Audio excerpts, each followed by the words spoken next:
Now on to our next guest speaker. Very delighted to welcome Adel El Gammal, Secretary General of the European Energy Research Alliance. So Adel, over to you. Well, thank you very much, Stephen, Mark. Thank you very much, Jim, also for the introduction. So I'm, yes, Adel Gammal, the Secretary General of EERA. So EERA is the European Energy Research Alliance. And it's really an honor for me to be presenting at the ETP because fundamentally what EERA is all about is really leveraging research collaboration on the energy transition. So it's absolutely fundamental for us to be in contact with a wider set of relevant or excellent partners in this field. I think that the presentation I will do will be a very good continuation of the introduction of Professor Jim McDonald in many respects, because indeed we are an organization which is deeply rooted in technology, but we also see that fighting the climate change and the driving the energy transition requires much more than just technology excellence, and I will come to that in a few moments.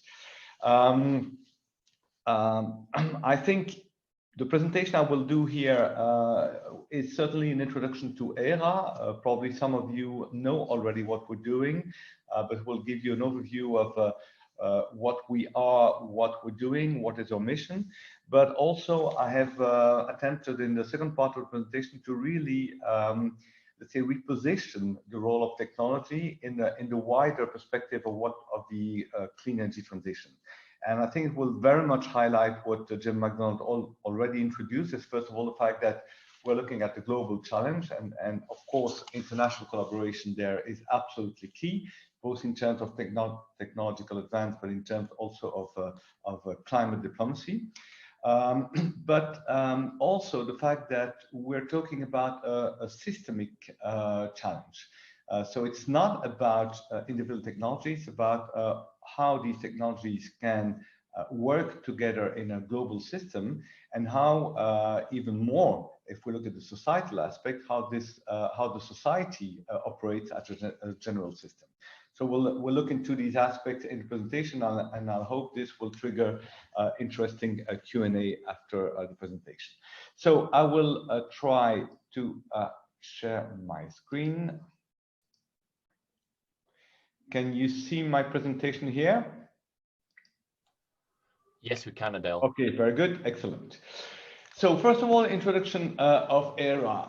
And we are an association, an alliance, regrouping approximately 250 research organizations. And here we have research centers and universities with, let's say, the common feature that they are active in research in the clean energy transition.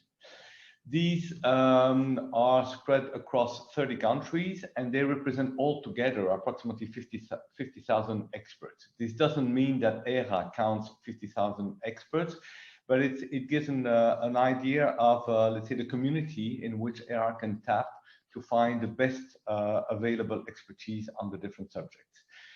The way we are organized is through joint research programs. At the moment, we are operating 17 joint research programs, on which I will get into more details in a few minutes. What I would like to highlight is that EERA is really, for me, a flagship example of a successful long-term pan-European collaboration. And in most cases, EERA has started on a voluntary basis, and many of the activities are based on voluntary collaboration between researchers. And I think this really needs to be underlined because it's absolutely essential, and it's really in the DNA of our organization. We are very much, we've been created in the aftermath of the EU set plan. I suppose most of you are familiar with the set plan, which is the Strategic Energy Technology Plan. So this is the European Commission instrument to boost research in low carbon technologies. And this was basically, EERA was built to be the research pillar of the set plan. Our programs, 17 joint programs, they are fundamentally international in nature. And to give an idea, in average, in each of us our joint programs, we have 16 organizations from 16 different countries which are collaborating together.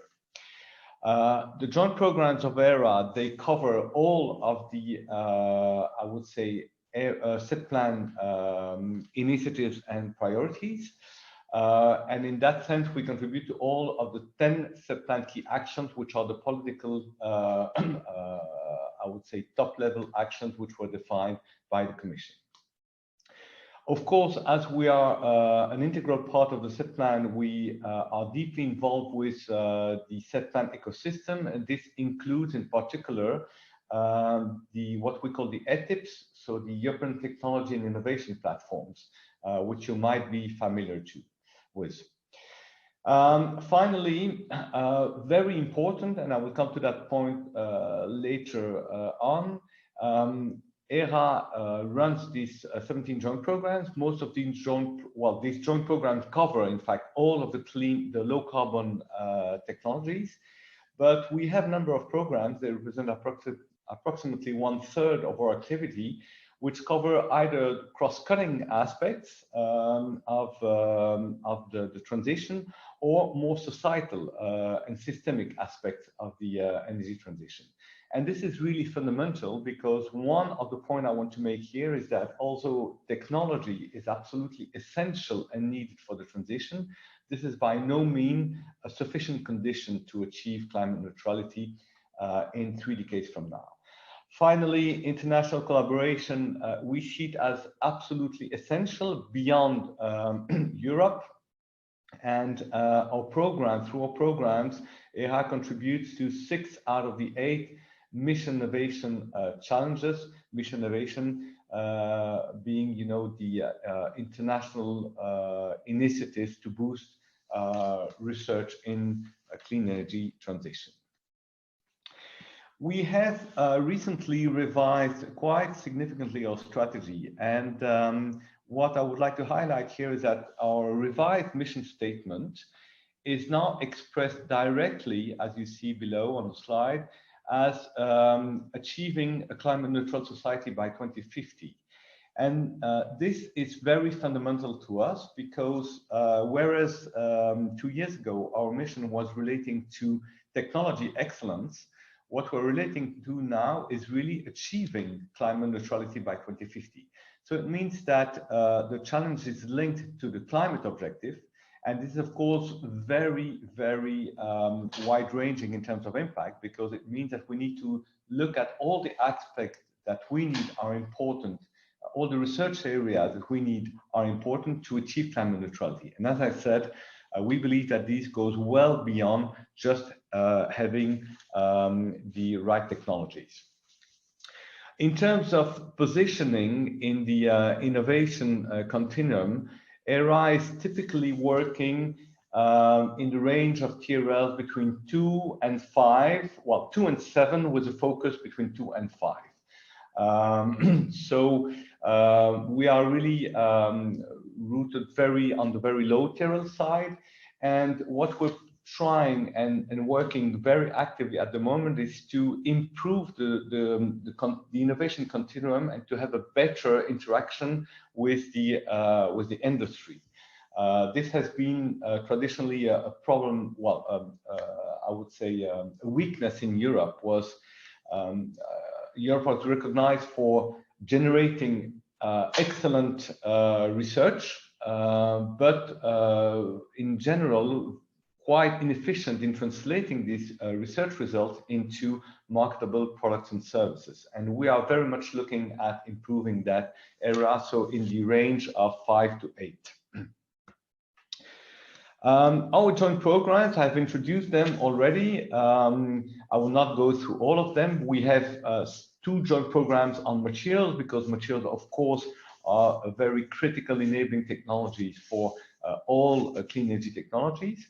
Then we have the clean energy technologies, which cover all those, solar, ocean, hydro, You name it, you have it.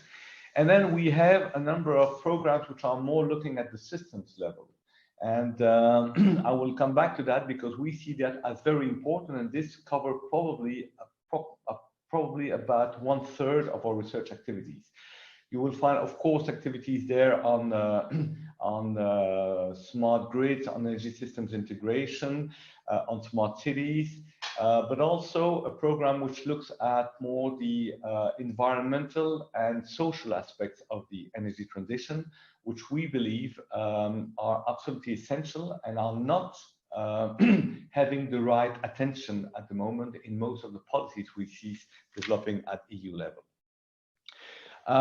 In general, as I said, well, in average, the programs cover have contributors or include contributors from 16 countries, and our joint programs have typically between 20 and 50 up to 55 participants, so different organizations participating, collaborating together on the joint research agenda. What they are, basically a program, a joint program, it's a permanent structure, and it fosters research collaboration across ERA members. So basically, participants coordinate activities and collaborate on a joint strategic research agenda, and they build a pan-European expert network through this joint program, and mostly they elaborate joint proposal to EC projects. We are looking into expanding even joint programs into the concept of virtual research centers, but this is something I will touch at the end of my presentation. The whole idea of this joint program is really to streamline European research, achieving critical mass on the one hand and avoiding as much as possible duplication of efforts. And we believe that in these joint programs, we are able to really collect and concentrate really the leading edge expertise of in the different fields. So it's really by definition a unique platform for international collaboration within Europe and associated countries, but also beyond through the work that we're carrying out in mission innovation. We are covering a number of EC projects. As I said, joint programs are working on submitting proposal and have a very high hit ratio, success ratio in EC projects. And us as an alliance, so the association itself participates in a number of EC projects in support, in most cases, to the work of the joint programs. I have cited some examples here. I will not go into the details. But what's important is we're in a position where really we choose to participate in the EC projects only if it directly supports the strategic objectives of the alliance. So project is for us a means to strengthen or to support the strategic objective, and by no means a means to get funding.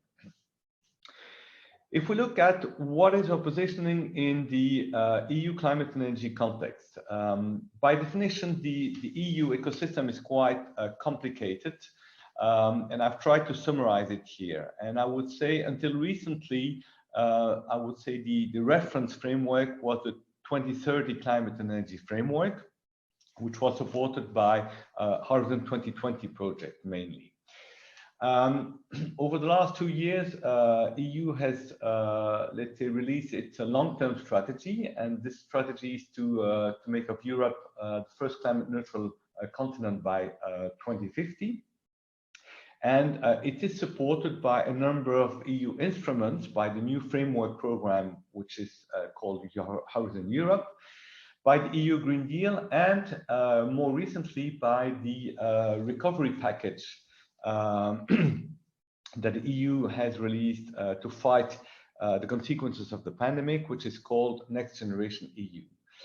And what we're doing at ERA is really building our strategy to support EU in reaching this target of getting to climate neutrality in 3 decades from now. This is really our core strategy, and we're developing our expertise and tools in order to support this target.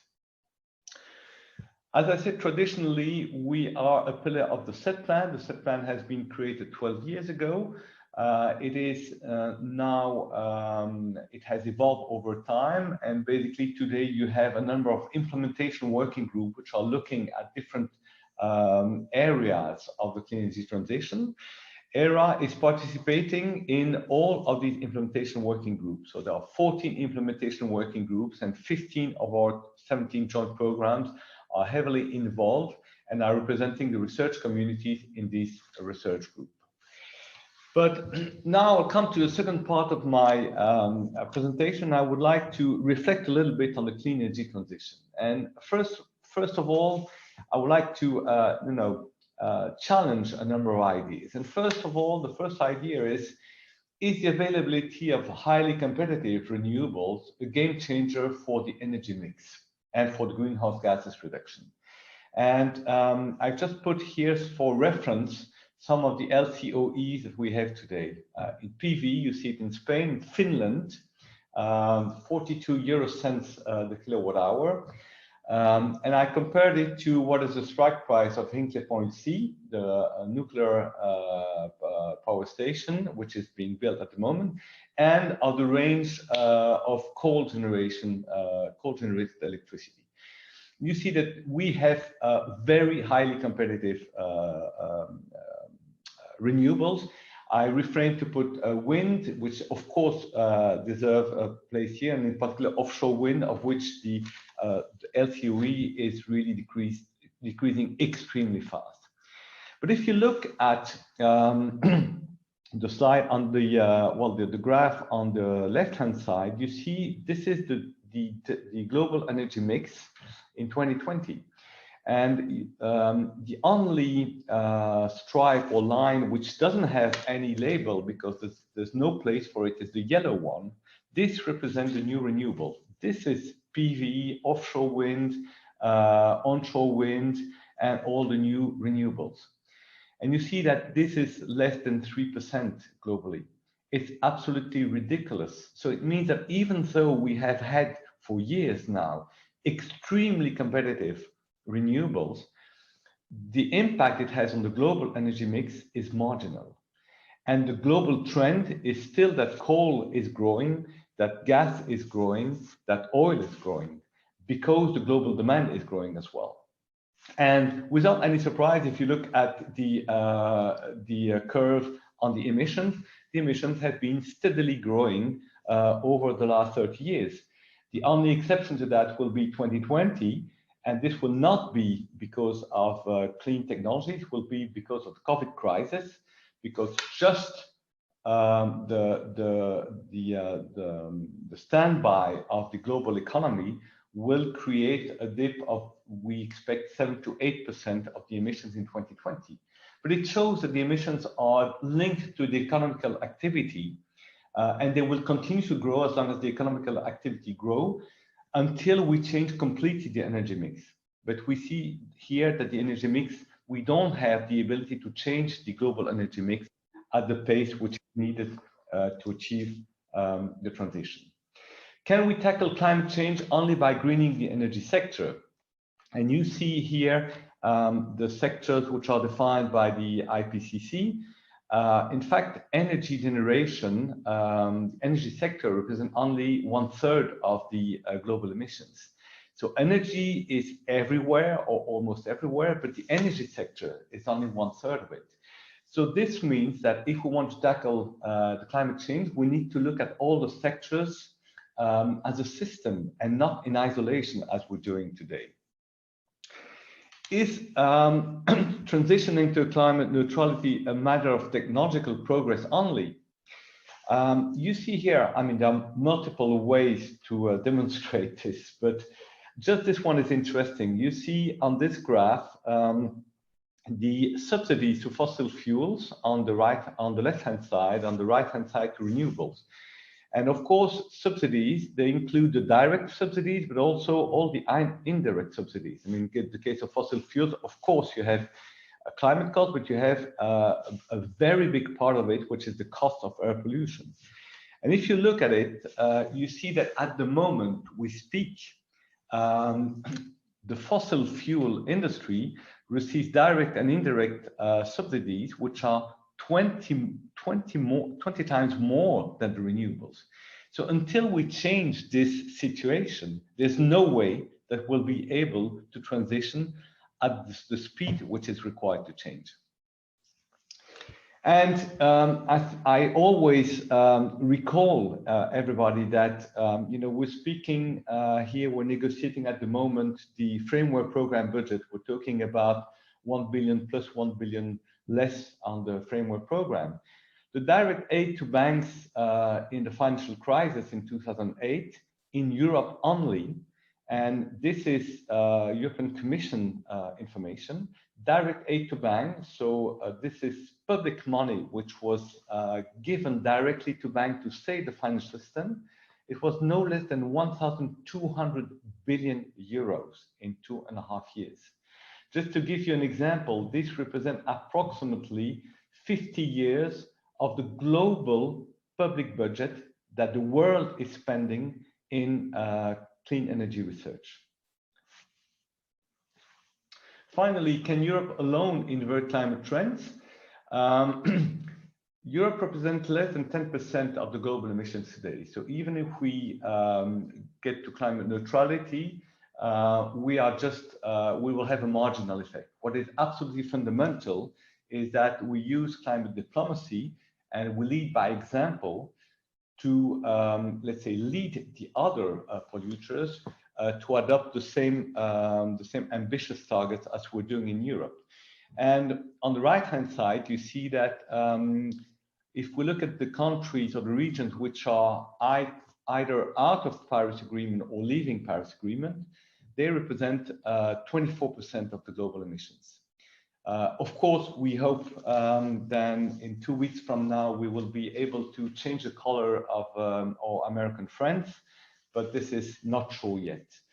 So this shows, this puts in perspective the size and the urgency of the challenge of global climate change.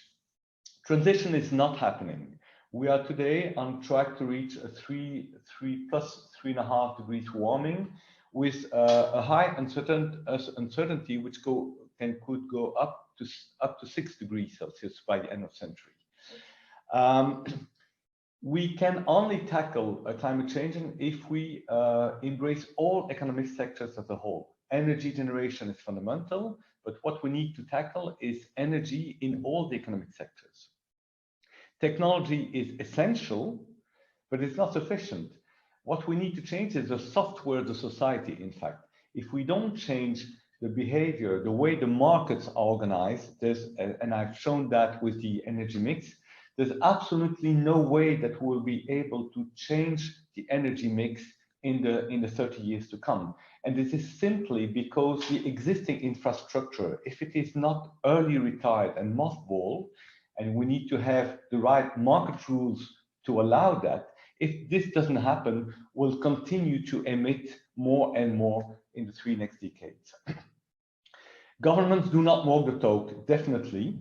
The Paris Agreement up to now has been just a political gesticulation, and we have seen almost no impact of the Paris Agreement on really inflecting or inverting the emission curve.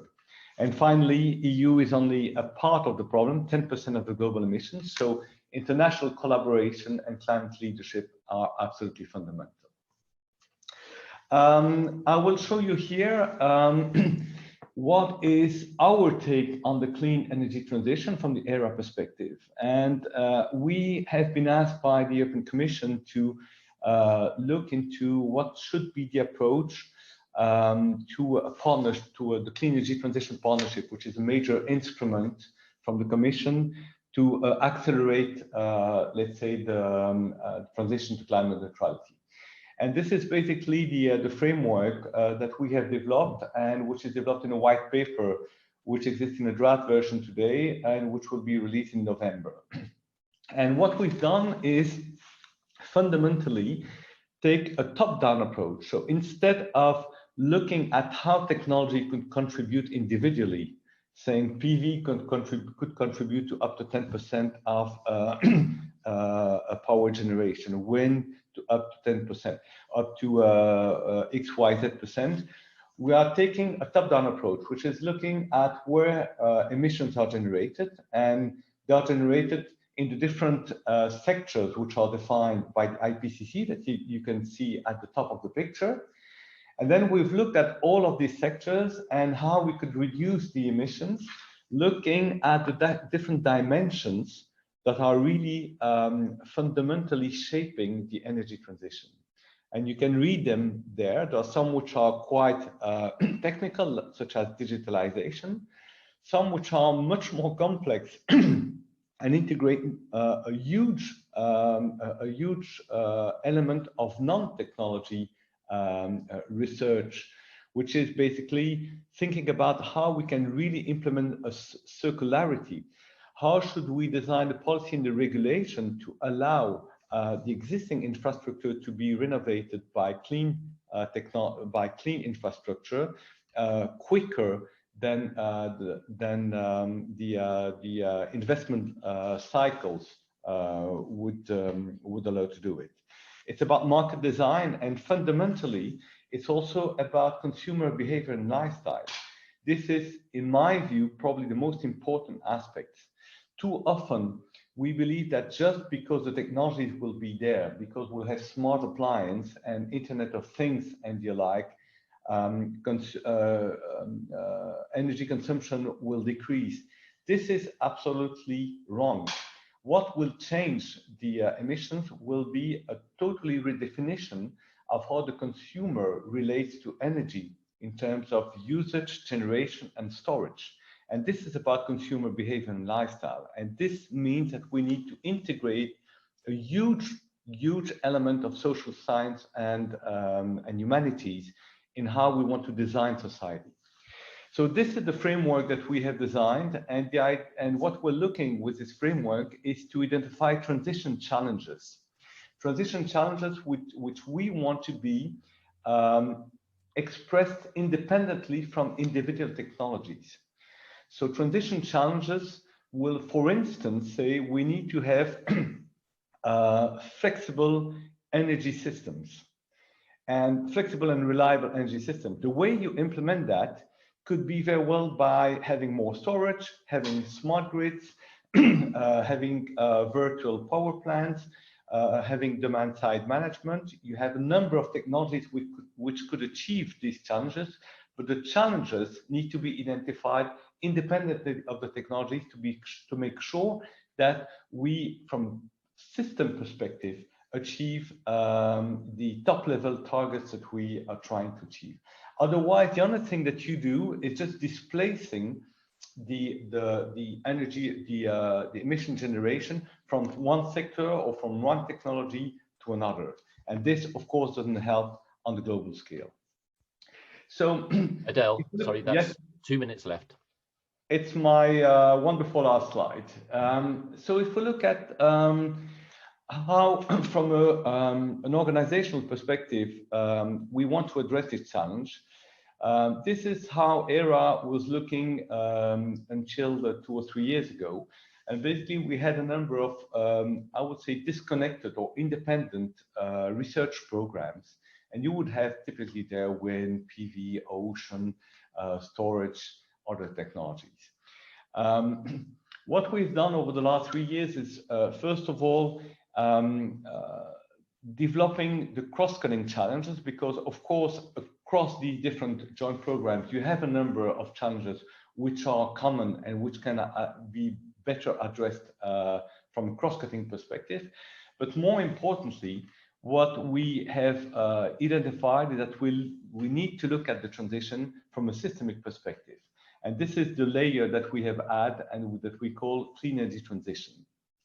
And what we are looking into the coming years is to integrate this perspective of the clean energy transition as being a societal transition. So we need not only to look at the energy sector as a system, we need to look at the society as a system. And in order to understand how we can reduce the emission on the overall society, we need to look at, from a top-down perspective, at all the elements which are shaping the industry. And these are the ones that you have listed in the in the green spots. So it embeds a number of aspects which, for some, have an important technology content, but for some have a content which is much more related to the organization of society, which is looking to the economical science, which is looking at social science and humanities. And we believe that the transition will be very much about integrating these concerns and understanding how the technology can support a societal transformation rather than the other way around.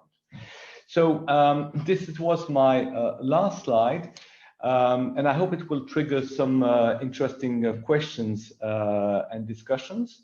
And again, I hope that in the coming weeks, the discussions on the Brexit will not hamper the further collaboration that we have developed with you and with our UK colleagues. And for you to know, we have in our executive committee a representation of UKirk.